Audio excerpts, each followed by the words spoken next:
परमात्मा संतान देता है, बहुत अच्छी बात है। उस अपनी परमात्मा की दी हुई गिफ्ट को परमेश्वर के चरणों में समर्पित कर दे।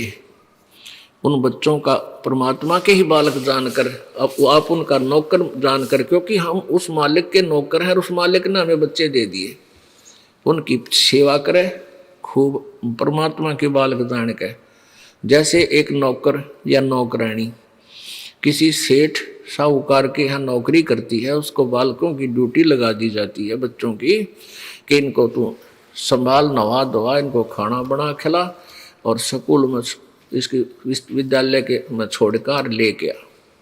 तो वो फिर अपनी इस डर से नौकरी करती है कहीं इन बच्चों की सेवा में कोई कमी आ जाए और मालिक दुखी हो जाए। उसने पैसे दे रखे हैं, बच्चों का भी खर्चा दे रखा है और उसकी तनख्वाह भी देता है, तो वो फिर बहुत डर से सावधानी से कोई कमी नहीं आने देती बच्चों की सेवा में। यहाँ तक देखा था इस दास ने, जब ये दास एक सर्विस करता था जेई की, तो वहाँ एक ऑफिस था हमारा, वो मेन रोड पर गेट था उसका, सामने बिल्कुल खुलता था। वहाँ से तीसरा चौथा मकान था एक अच्छे बड़े सेठ का, कंपनी मालिक का, और उसकी लड़की 8-9 वर्ष की होगी और उसका विद्यालय था ज़्यादा से ज़्यादा 2000 फुट की दूरी पे। तो उसकी एक नौकरानी रखी हुई थी, वह नौकरानी उसको सुबह छोड़ आती, पैदल ही जाया करती, थोड़ी ही दूरी पर था। वहाँ गाड़ी गुड़ी कार वगैरह उसने नहीं लगाई थी, जानबूझ के बालक से थोड़ी दूर चला जाएगा आ जाएगा। और वो शाम में जब उसकी छुट्टी होती थी वह नौकरानी लेकर आती थी सारी ड्रेस ड्रूस स्कूल की बना के। तो गर्मियों के दिनों में एक छोटा सा छाता होता था, आप तो वह धूप में चलती और उस मालिक की लड़की के ऊपर ऐसे छतरी करके छाया करके लाती थी।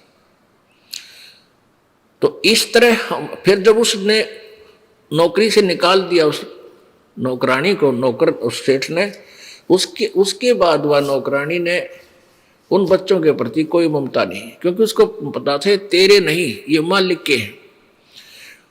और जब वो वहां से चलने लगी, निकाल दिया तो निकाल दिया, फिर उन बालकों में कोई मोह नहीं, क्योंकि उसका था को नहीं पता था उसको। तो ऐसे ही आप इस भावना से आपको संतान मिली है, उनकी पूजा करो, सेवा करो, उनका ऐसे मालिक के बच्चे जाने के भाई, उनकी आपकी तरफ से कोई त्रुटि ना रहे। और जब यहाँ से चलोगे तो आपकी ममता इनमें नहीं रहनी चाहिए, नहीं रहेगी इस ज्ञान आधार से कि ये मेरे नहीं थे, ये मालिक के बच्चे थे, मेरे को तो इनकी सेवा की ड्यूटी दे रखी थी और वह पूरी होगी। अब नौकरी से निकाल दिया तो चलो अपने चलते हैं, ये हमारे थे ही नहीं। तो ये भावना आप में कुछ दिनों में परमानेंटली आ जाएगी, और जब तक यह नहीं आओगी तो तुम सतलोक नहीं जा सकते।